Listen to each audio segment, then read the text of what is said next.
GLOBIS. Okay, Ohayou gozaimasu, good morning. I am very honored to be with a panel that, quite frankly, absolutely needs no introduction. I leave it to you to read about their biographies here. And I want to jump right in. I don't know, those of you who were here last year, the Global Summit was a bit confusing. There was all this shock and awe. Oh my God, it's Brexit. Oh my God, it's Donald Trump. What are we going to do? What are we going to do? Now we want to be constructive. A year has passed on, and as they say, when the going gets tough, the tough get going. And we want to talk a little bit about Japan as a role model. Not Japan following, not Japan copying, but Japan actually constructively led by a young generation, showing ways, not just for Japan, but showing ways for Asia, showing ways for the world, to actually create a better, more sustainable society. And I can think of no better example, and I'm going to put you on the spot, Mizuno-san. Because Mizuno-san, as you know, runs the world's largest pension fund. Very controversial appointment at the time. Oh my God, an outsider who is actually a financial professional runs the GPIF. It used to be, and I'm going to be Isugidis, Marxist bureaucrats, who ran this. But Mizuno-san, tell us a little bit about your genesis, your evolution at the GPIF, and your latest steps to actually set a new global standard in ESG investment. Thank you, Jesper, and good morning, ladies and gentlemen. It is my real pleasure to join this panel with these two distinguished panelists.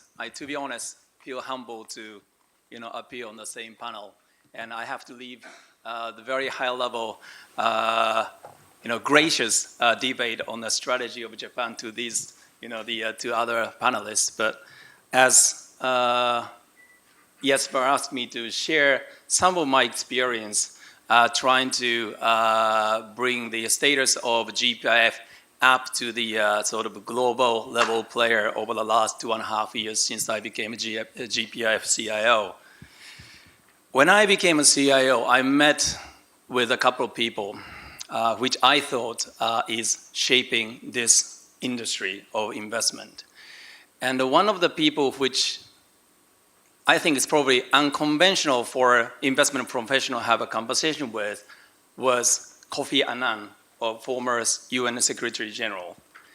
And he was actually the founder of UNPRI, which stands for Principle for Responsible Investment, to promote ESG, which is environment, social, and governance.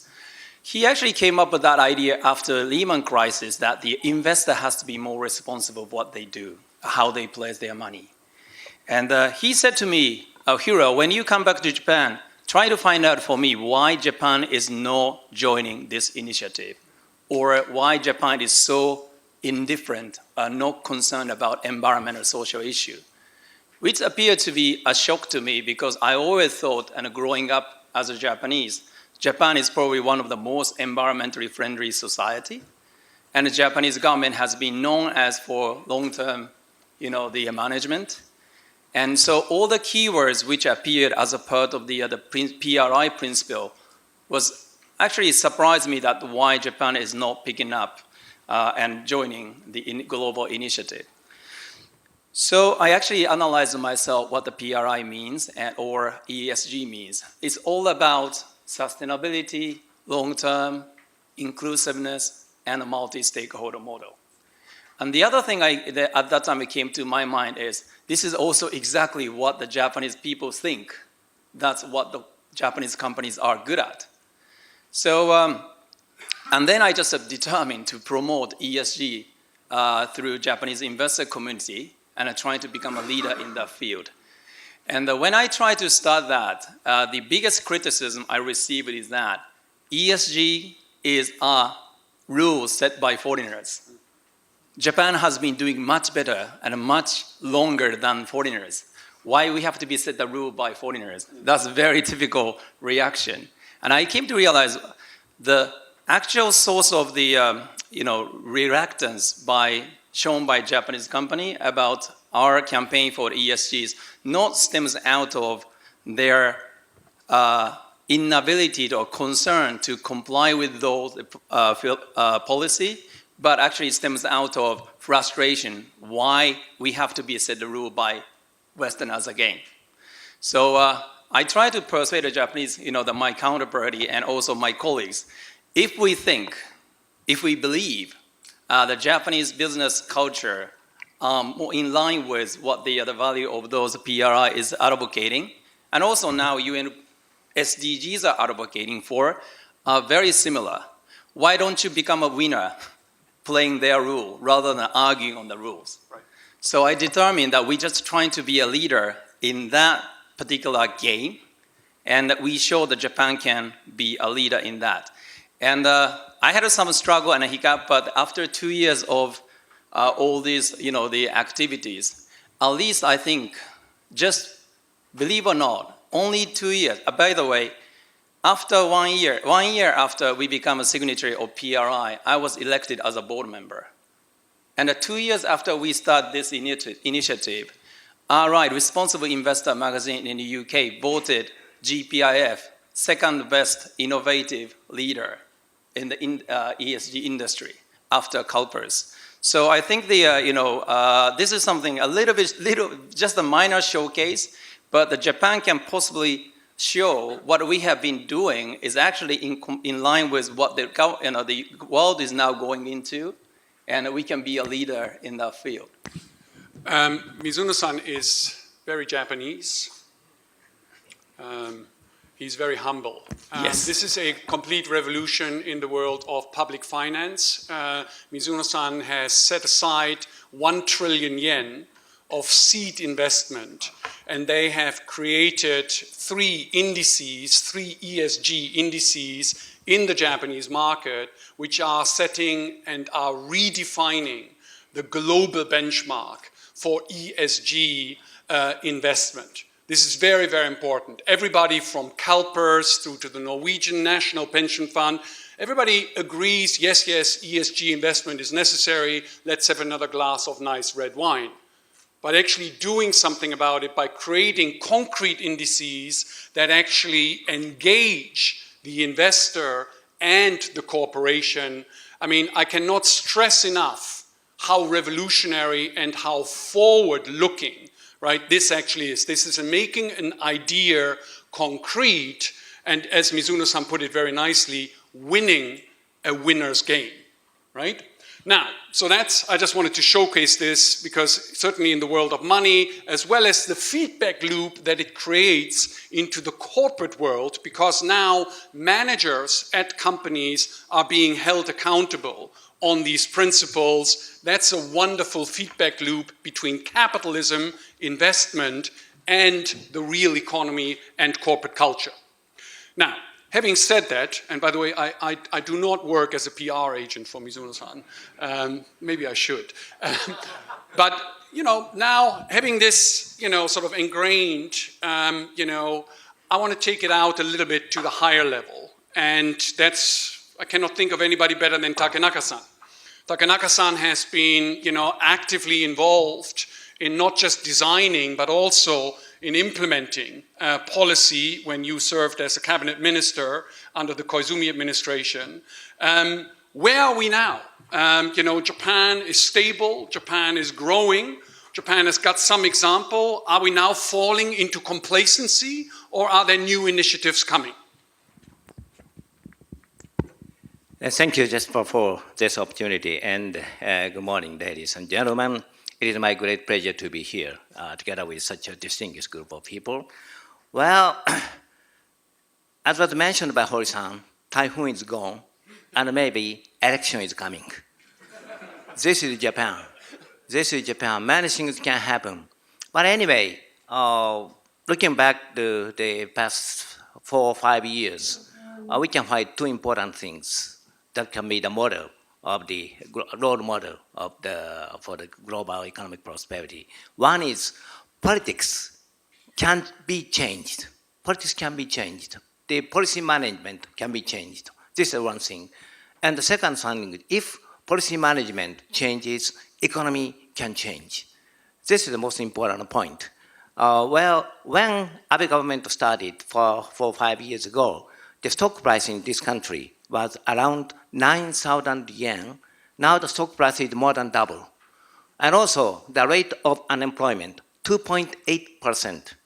Many labor economists in this country had been considering the lower bottom of this rate of unemployment will be around 3.4%. So now we are enjoying full employment. Of course, still we have a lot of problems. Deflation is not conquered completely, but economic performance changed dramatically. And this is because policy management changed, especially macroeconomic management changed. The government and the Bank of Japan agreed to have inflation targeting. And in order to realize that, new governor of Bank of Japan, Mr. Kuroda, was assigned nearly 5 years ago, and many structural change happened. The symbolic one was the reform of the GPIF, and GPIF invited excellent CIO. This is the symbol of that, actually. And also, many things can happen even from here. At the same time, still we have problems. One is the growth strategy. Growth strategy is not enough. Very interestingly, now we often use the term the fourth industrial revolution, symbolized in AI, robot, IoT, big data, sharing economy, etc. But the original term, Industry 4.0, this was the first used by German government in the year 2011. And around 2012, the United States and England started gathering big data. But at that time, Japan was suffering from the negative impact of the disaster, and regime change just happened. So in the Japan's growth strategy, the term fourth industrial revolution first appeared last year. In that sense, we have lagged behind in that sense. So still, we have many things to do. By the way, last month, I had a chance to attend the board meeting of the World Economic Forum. We discussed the 20 board members gathered in Geneva, and we discussed what kind of discussion will be done in the next year's World Economic Forum, Davos meeting. And Al Gore was there, Christine Lagarde was there. And at that time, we found very interesting keyword.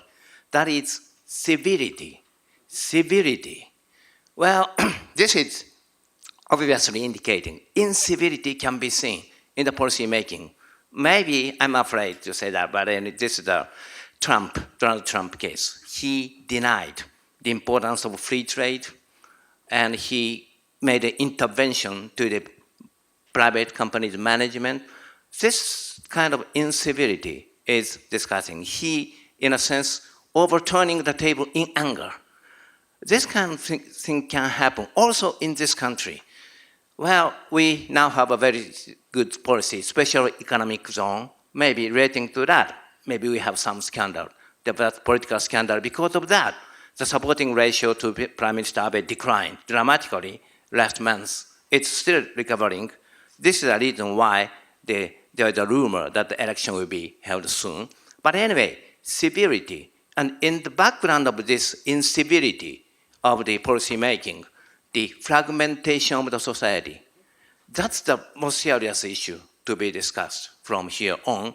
Well, in the case of Japan, the fragmentation, the extent of fragmentation is not so serious compared with that of the United States and England and so on. Still, we have some sign of fragmentation of the society, of the division of the society. How to conquer this change, how to improve the situation. This is an important challenge for us. Excellent. I want to come back to civility afterwards, but I now want to give the floor to Ambassador Dick McCormack.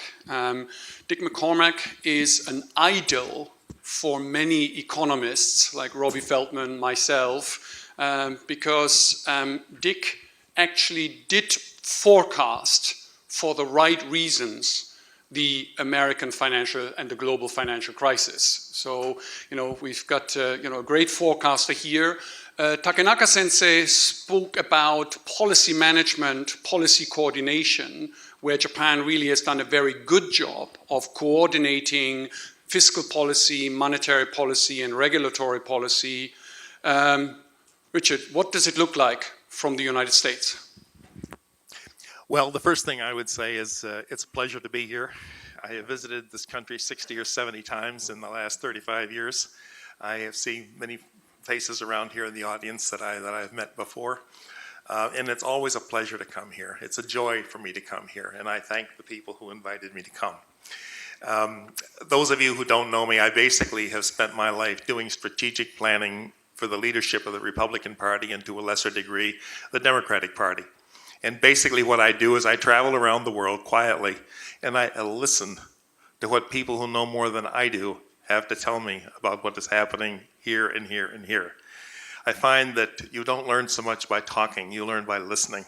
And that is one of the reasons I was so pleased to be able to come to this conference, to have the opportunity to listen to so many distinguished people who are far more familiar with the local circumstances than I am. I will say that concerning Japan as a model for the world, in many ways Japan has been a model for this part of the world since the Meiji Revolution. And the explosive transformation of this country from a medieval power to an advanced European level country was observed all through Asia. And people here came by the thousand from China, from also India, from elsewhere, to study how you actually did this. And they have continued to follow Japan's progress and Japan's incredible levels of technology management. Its tremendous political stability are admired all over the world, for which I congratulate you. Concerning the bigger problems, there are problems that transcend the ability of any one country to address. And that is, that's because we live in a global world. That's because when one central bank does something, it affects something in some other country. That's when we have a military issue someplace, it affects something somewhere else.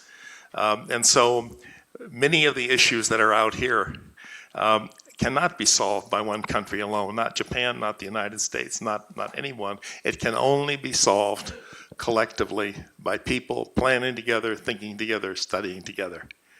And there is, in some respects, we're a little bit behind the power curve on some of these issues as far as I can see. I go to China every year, invited by the Central Committee. I meet with their top people. They think in terms of 20, 25 years times plans. And they have told me what their strategy is for dealing with this country. They have told me that they planned that 20 years ago, that their vision was that the United States would gradually be forced out of East Asia and that they would become the dominant power in this part of the world and resume its historical role. That's what they told me. And they told me that years and years ago that what they were going to do with Taiwan is create little economic zones along the coast, encourage the Taiwanese to invest in these economic zones, that they would invest more and more, and the time would come when Taiwan was so exposed in China that they would need China more than China needed Taiwan, and they would then reel China in like a fish on the end of a string. And 20 years ago, they told me that we have similar thoughts for Japan. We're hoping the Japanese will become exposed, and that we will then be in a position where we can do something. They also said to us that we do not think that you Americans are going to be here permanently in Asia.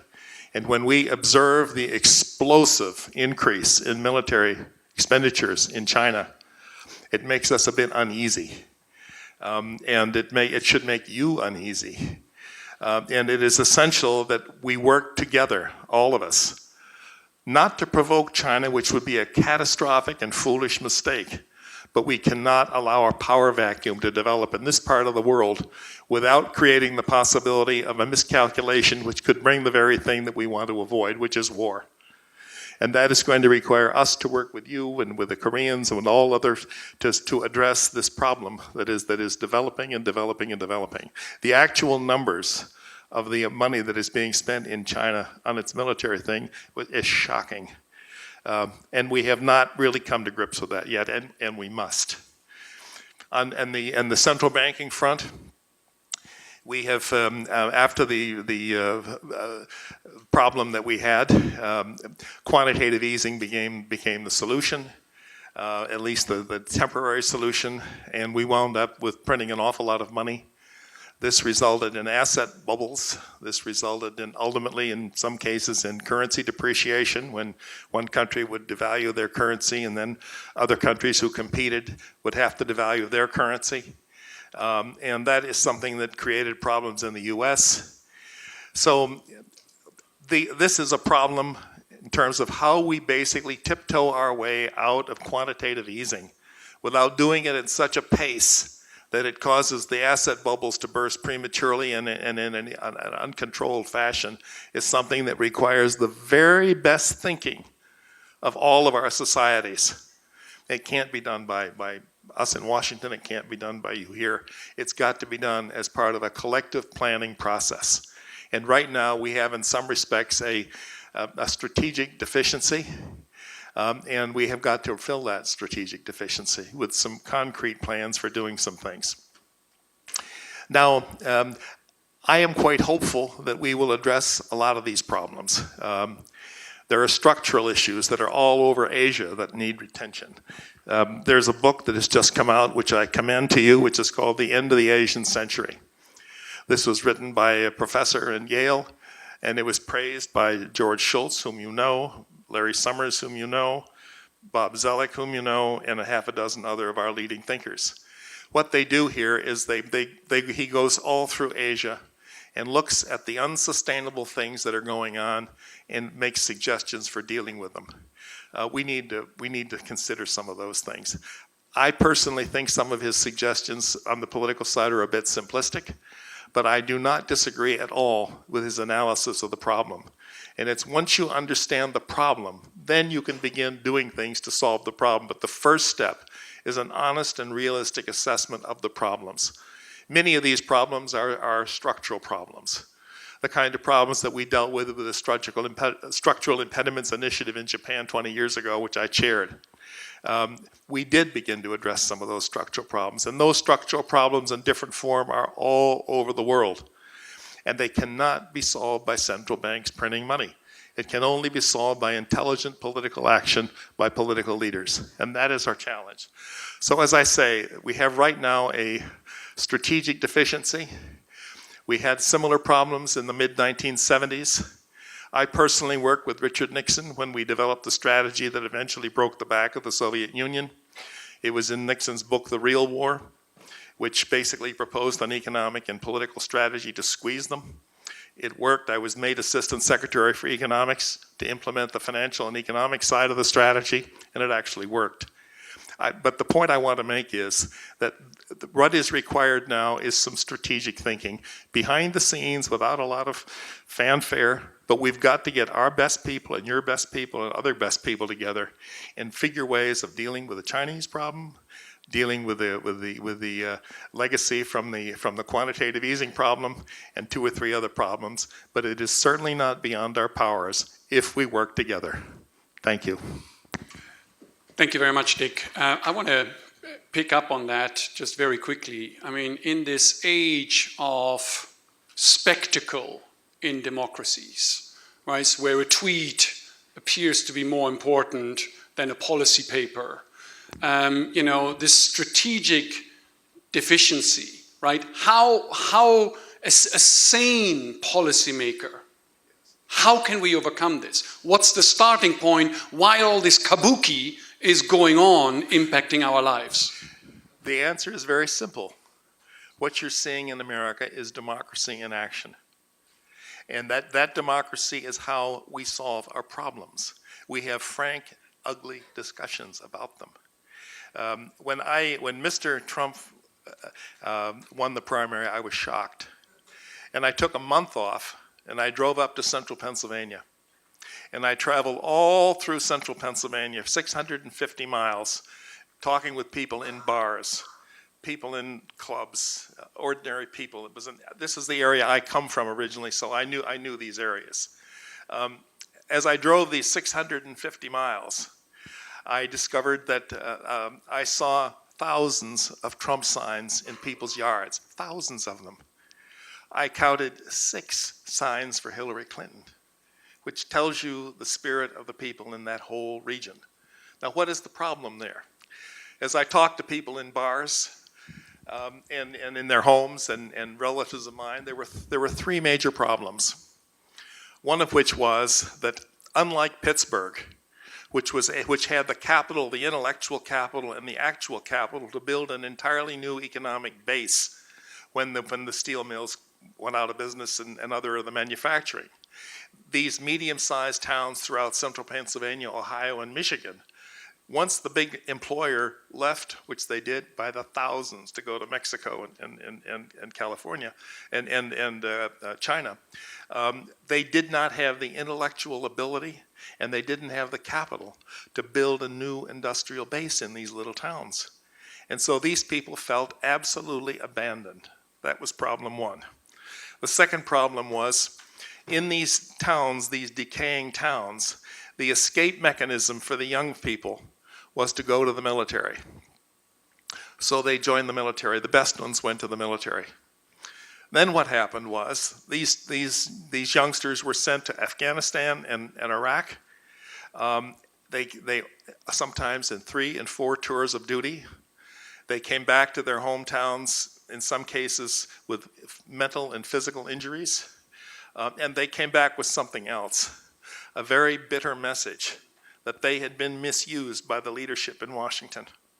So that was problem number 2. Problem number 3 was people simply didn't like Hillary Clinton. Part of it was culture. In fact, to this day, her disapproval records are higher than Trump. Imagine that. But they're still higher. Her disapproval record, even now. So they didn't like her. There was a cultural clash. But the main thing was these people felt abandoned and they felt their children had been misused. And they just said, we don't care if Donald Trump is a flawed person. We want somebody to kick ass and take names. That was what I heard over and over and over again. And that's exactly what is happening. So fortunately, we have a system of checks and balances in Washington. We have institutions that have longer-term views. We have sophisticated people like Mr. Abe, who has learned how to deal with Mr. Trump, and as he is learning how to deal with Mr. Putin, and as he is learning how to deal with Mr. Modi. They're learning, and Trump is learning.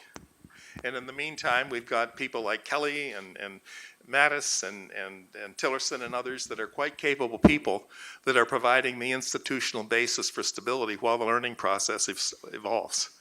So maybe this is a long answer to your short question. No, it's a great answer. So America is having a bar fight. That's the concern. And that's the concern. We hope for the best, right? But meanwhile, the world moves on. And as you said, and I want to give the floor to Mizuno-san. So America is sorting itself out, and that's a wonderful process. It's great and democratic and all that stuff. Meanwhile, there is the Communist Party in the People's Republic of China that wants world domination. Mizuno-san, how do we deal with China? The easy question for the day. Trump was the difficult one. First, make it very clear, I don't have military option in my hands, so I need to deal with the power of capital. And then the world has been very difficult for the asset manager like GPI for the last 18 months. And there are so many the political events which surprise the capital market. And China continues to add the challenges by their ability to manipulate their economic growth. And it becomes very difficult for us to really judge that how their fiscal or economic policy will affect the global market as their influence to the global economy continue to increase. But as you know, there's no statistics we can believe in. So I always think that now we are dealing with a global economy. The biggest chunk, well, now the second biggest chunk is really in a black box, right? I always just use this, the example that, if the Japan or UK today suddenly announce our GDP number may be wrong by 2%, the world will be in a panic. But a lot of people think Chinese GDP will be wrong by 4%. And that's twice as big as Japanese economy now. So we have to just accept that as a situation that we really have to deal with all those, the global economic figures with that uncertainty in mind. And the second point is that, which made my job very difficult, is that what's happening over, starting with Brexit, now I think the latest example is actually Tokyo Metropolitan, the government general election. It's not the traditional the gap in wealth or income which is creating the issue. This is more the lack of inclusiveness or included feeling. Because the people who voted Brexit or who voted Donald Trump are not the poorest people. They are actually not the poorest, but they felt excluded or left behind.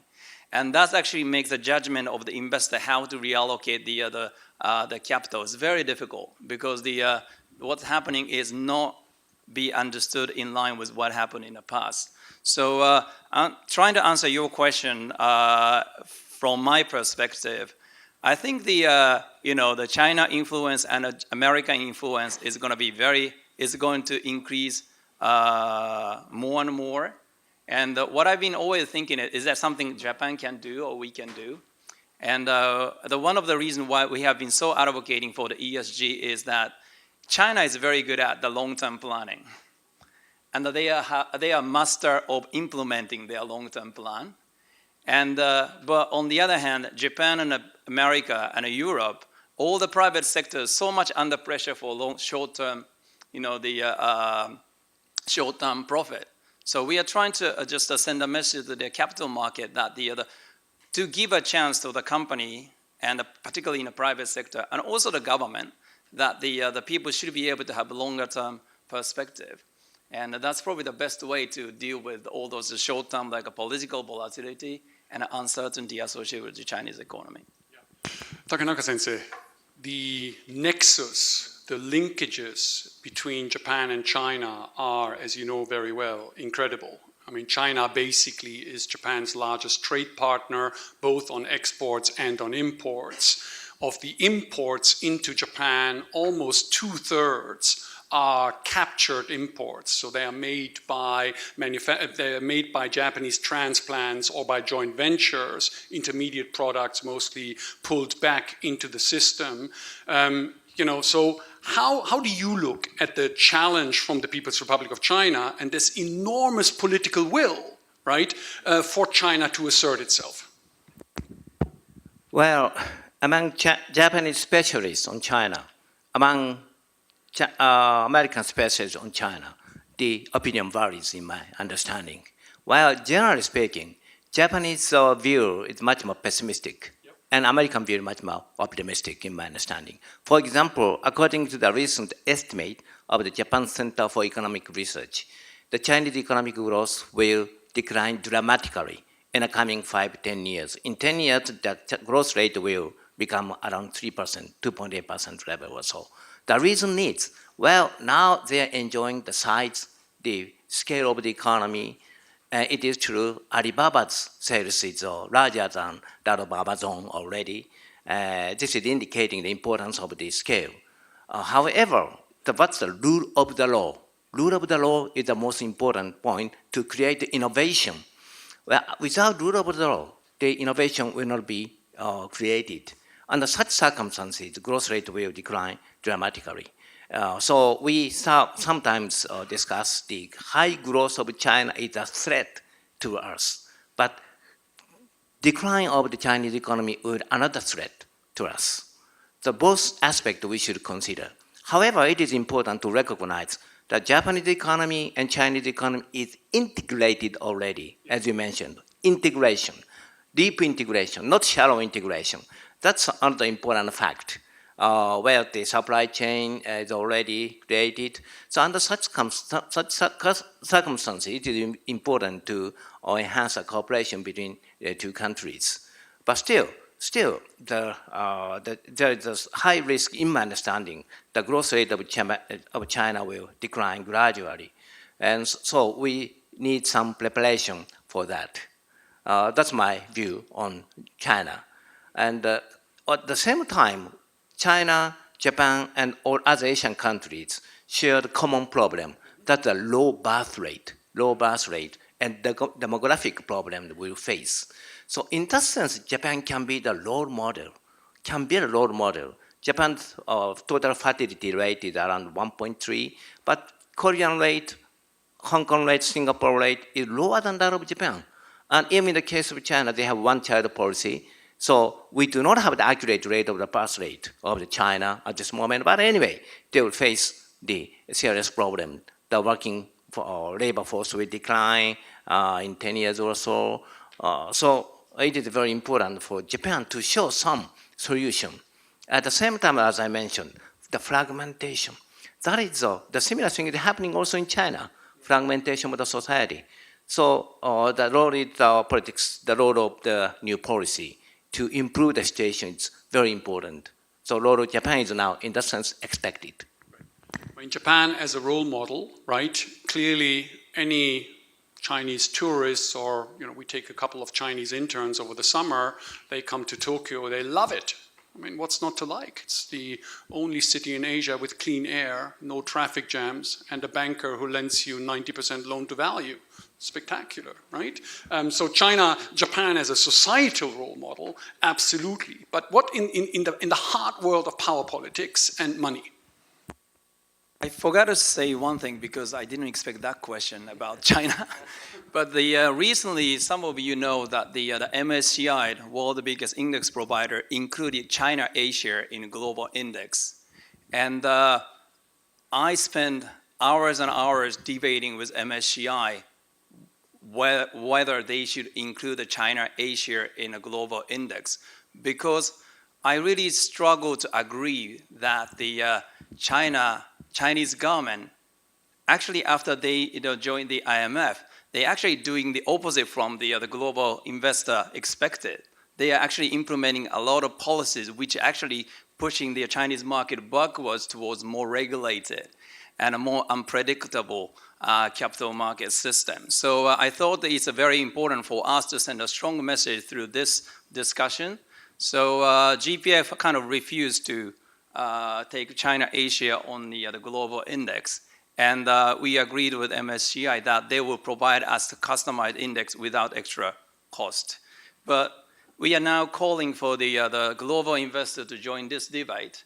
And that's one thing that we could do, because Japan seems to have several the biggest asset owners, and we need to work with the people who participate and consist of the global capital market or investment chain. And that's one of the symbolic argument, in my opinion, to show that we want China to open up their capital market, and what they promised when they joined IMF a couple of years ago hasn't been proven by their actions. So abide by the rules. By the rules, yes.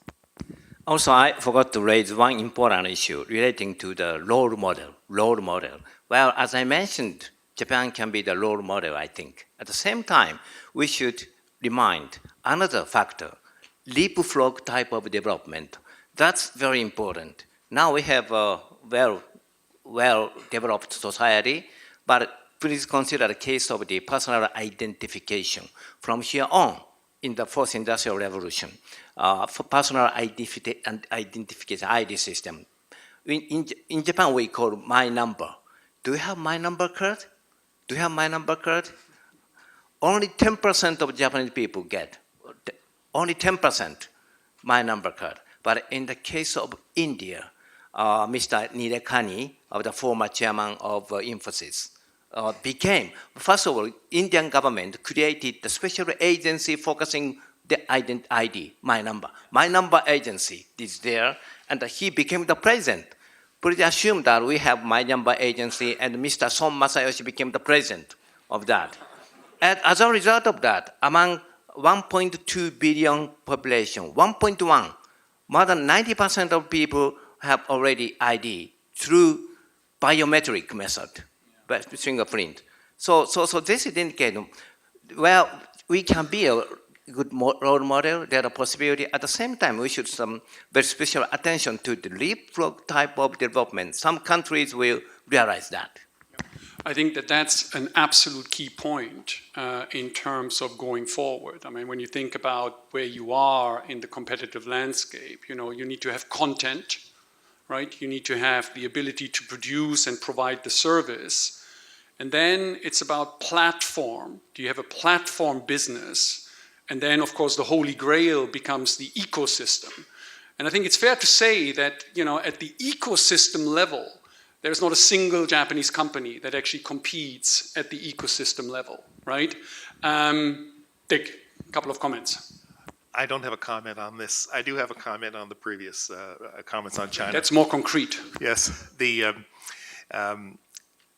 China is an ironic situation. They have an economy that's growing.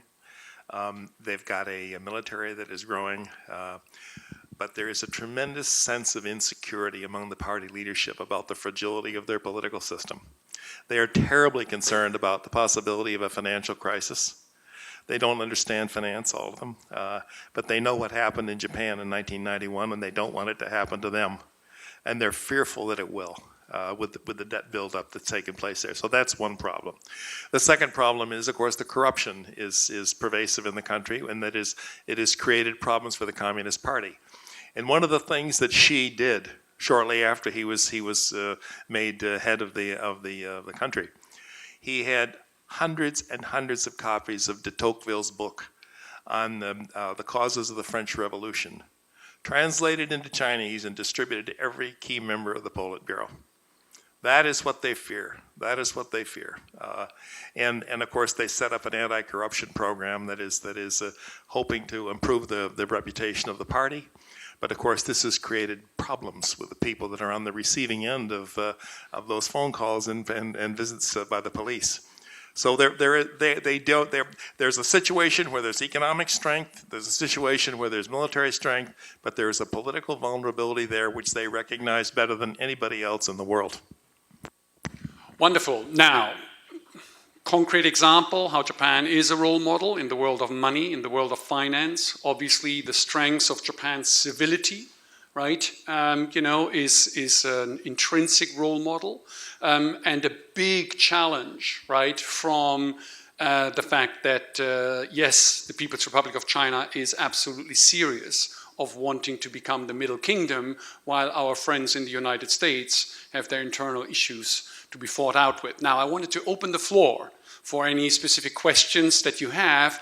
Please keep yourself brief and ask a question, and please let us know who you would like to answer it. Any questions from the floor?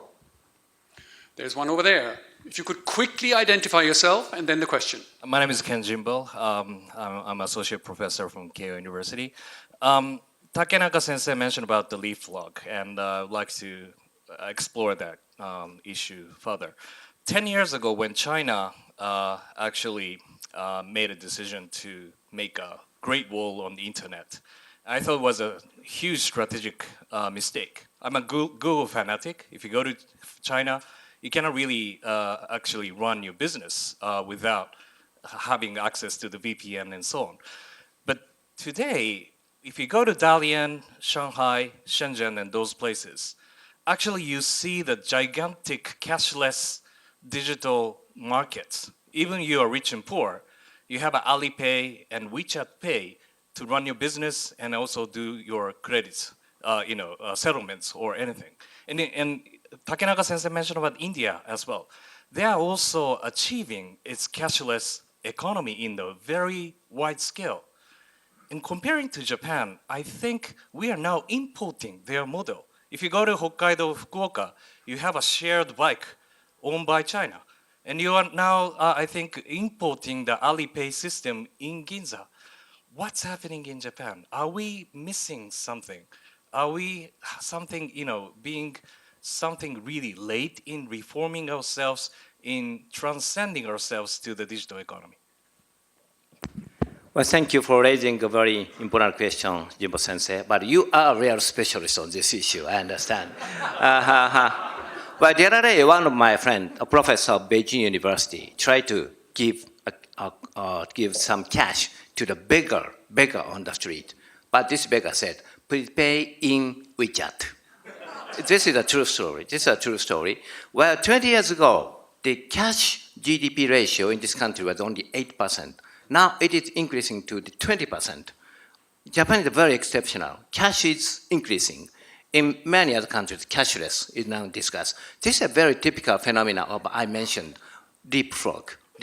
In the case of India, many people do not have bank account. So they need this kind of identification system, and also they welcomed this kind of cashless WeChat-like system. So in that sense, well, in my understanding, Japan's fintech cashless movement is very much delayed. But nowadays, Japanese banks are a little bit changing. They started considering investing a lot in so-called Bitcoin, right, or virtual money, et cetera. So as I mentioned, Japan's preparation for fourth industrial revolution, but lagged behind. So still, that just started to change. But still many, fundamental or very drastic reform is needed, especially some policy relating to the Financial Services Agency. I will make one quick comment on that. Your government is too weak, too wimpy. 9 months ago, I made a proposal, and I said Japan needs to create a dango, needs to get the big mega banks, the red one, the green one, and the blue one together, backed by the Bank of Japan, and create Japan coin, right? And then get Toyota to agree to that settlement system, and voila, you have a shot at becoming the global standard. So the reality is, unfortunately, that the Japanese government has this mystique of a strong industrial policy, but the reality is it always results in over-competition, right? There's tons of paperless or moneyless payment system in Japan. It's just that you need to have 18 different cards, right, in your wallet in order to do that. So the government needs to get together and actually does need to create dango, in my opinion. Any other questions from the audience here? Hi, please. Hi, my name is Henri Barkey. I'm a professor at Lehigh University. Ambassador McCormack, in Washington there's been all this debate about Graham Allison's book, The Thucydides Trap, the chance that the United States and China may have actually a military conflict as the two change positions in the world. Since you had experience with how to deal with the Soviet Union under President Nixon, so what is it that your take on this? I mean, how do you see the future of the American-Chinese relationship? Thank you. I do not think by any manner of means that we are destined to have a war with China. I just don't believe that. But we could stumble into one. One of the things that one observes in this part of the world is your deals hold as long as the power relationships remain as they were at the time the deal was signed. If in fact the Chinese believe that they have created a situation of strategic superiority within a certain region, they will be tempted to reach into that. And that's how the problem can start, with nobody wanting it. If there's a political problem in China, as Machiavelli said, when you have domestic difficulties, foment a foreign conflict. The temptation may be to reach out and do something. But there's one good way to prevent that from happening, and that is to make sure that A, we do not pointlessly provoke China. That is important. But the second is we must make sure that there is not a military power vacuum in this part of the world. That is what will create the miscalculation that could cause the thing to happen that we need to avoid. Any other question? Please, over there. Hi, my name is Matthew. I'm had a fintech industry. I was just curious about the panel's thoughts on cryptocurrency and about China's recent ban on ICOs. And maybe Mizuno-san, do you guys plan to invest in cryptocurrency? You mean like a Bitcoin? Coin, whatever coins, so many coins. Dozo, I can't hide you. Well, we have some legal restriction what kind of asset we can invest in. So I cannot say we have any plan about those type of the new, the investment, the assets. But I think we keeping an eye on what's developing, because that will, at the end of the day, reshape the way the money flows. And the more and more new technology, alternative, the monetary methodology, it becomes more and more difficult from just following the statistics. Very difficult to understand what's happening and where the money is going. So that's a challenge for us. And the other way to address that question is that all the country is actually competing. Well, how will become the dominant power in setting those like a new standard framework? And I'm really hoping Japan managed to just get the traditional approach of, Japan is very good at introducing like a hybrid car, but they may fail to just become a competitive in the electric car, and they are very good at introducing the money card. But they may miss the chance to dominate the new, totally new, the online currencies. So I'm just trying to address your question in a bit detailed way, but I think all those kind of things just create the difficulty, and not as the potential asset classes, but just to understand how the money flows across the different nations, across the different capital market. Concerning Bitcoin and their ilk, I had the experience recently of attending a very small little group which talked about this whole set of issues. And one of our people was a high-ranking official from one of the Federal Reserve banks. The basic bottom line was this. There is a real danger that regulators, if the Bitcoin process starts to assume a larger and larger factor in the global economy, will do what the Chinese recently did, which is shut this thing down. That's a problem. The second problem is, given the ability of hackers to do all kinds of things in all kinds of places, it is not impossible that the basic system of the Bitcoin people will be hacked and create questions of confidence. The third problem is Bitcoin today serves as a refuge for illegal operations at capital exports, blackmail payment issues, and so on and so on. If in fact regulators believe that the Bitcoin is in fact going to be used for illicit purposes and it cannot be adequately monitored, it will shut it down. So I think that the whole Bitcoin situation is something that is to be proven. This summer, I asked one of my friends if he would invest in Bitcoin, and he said, I did some time ago, but he said, I'm going to get out now. And it was wise that he did, because the Chinese moved and the damn thing went down 10%. So I'm not a big fan of this thing, and I don't think central banks are going to let it become an out-of-control beast that prevents them from managing monetary policy. So that's my thought.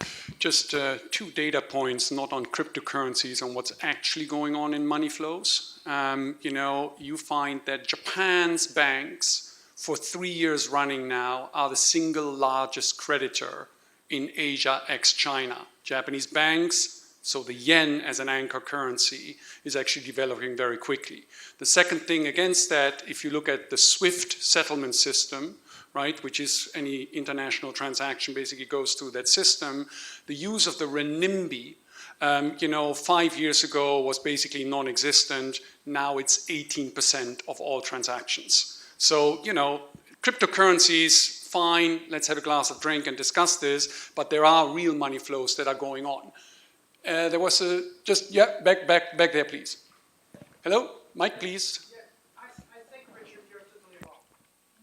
I think, Richard, you're totally wrong. Okay, I'm going to have to defend Richard. No, but Richard, ignorance is not an excuse for not understanding this issue. Okay? We live in a world today where the cryptocurrency is actively used for many other reasons than just criminality. And it would be an absolute mistake to mislead the audience here by telling them, oh, the Bitcoin is just associated to criminality. This is not true. This is the reality of it is that there is a portion of the users who are using it illegally, but because it's a digital currency, by definition, it's trackable. So we cannot say that. Now, is it out of control of the monetary policy leaders? Definitely. Does it modify their equation and their comfort zone and their matrix and the parameters? Absolutely. Does it transcend currencies and transcend boundaries? Absolutely. But we have never done anything in technology over my 35 years of experience by just being afraid of change. Change has to be endorsed, monitored, harnessed, and just to blast it like this is going just to get people to do what the Chinese did. But there's only one China in the world. There's only one country which can do what China is doing, which is just to shut out the whole currency. America cannot do that. Dick, very short. Well, you know, I confess my own shortcomings. I don't claim to be an expert on everything. But I noticed that Jamie Dimon, the head of JP Morgan, said he would fire anybody in his bank who was caught trading in Bitcoins and things of that nature. And I've met many times with the People's Bank of China. These people are not dumb. They're very smart. So if they have a problem, it isn't because of stupidity. If I have a problem, it may be for stupidity, but not them. Sir, to your point, as you're aware, the blockchain ledger system, right, is currently being very actively studied by the Bank of England, by other central banks, including the Central Bank of Canada. And I think, in my personal opinion, I think it will be adopted into the system, backed by the existing regulator and sovereign. But that's just an opinion. I think we are, if you have a teeny question, very fast and a very short name. Hi, Koko.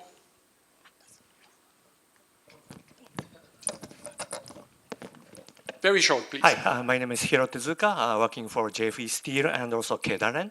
I have a question to the Ambassador McCormick.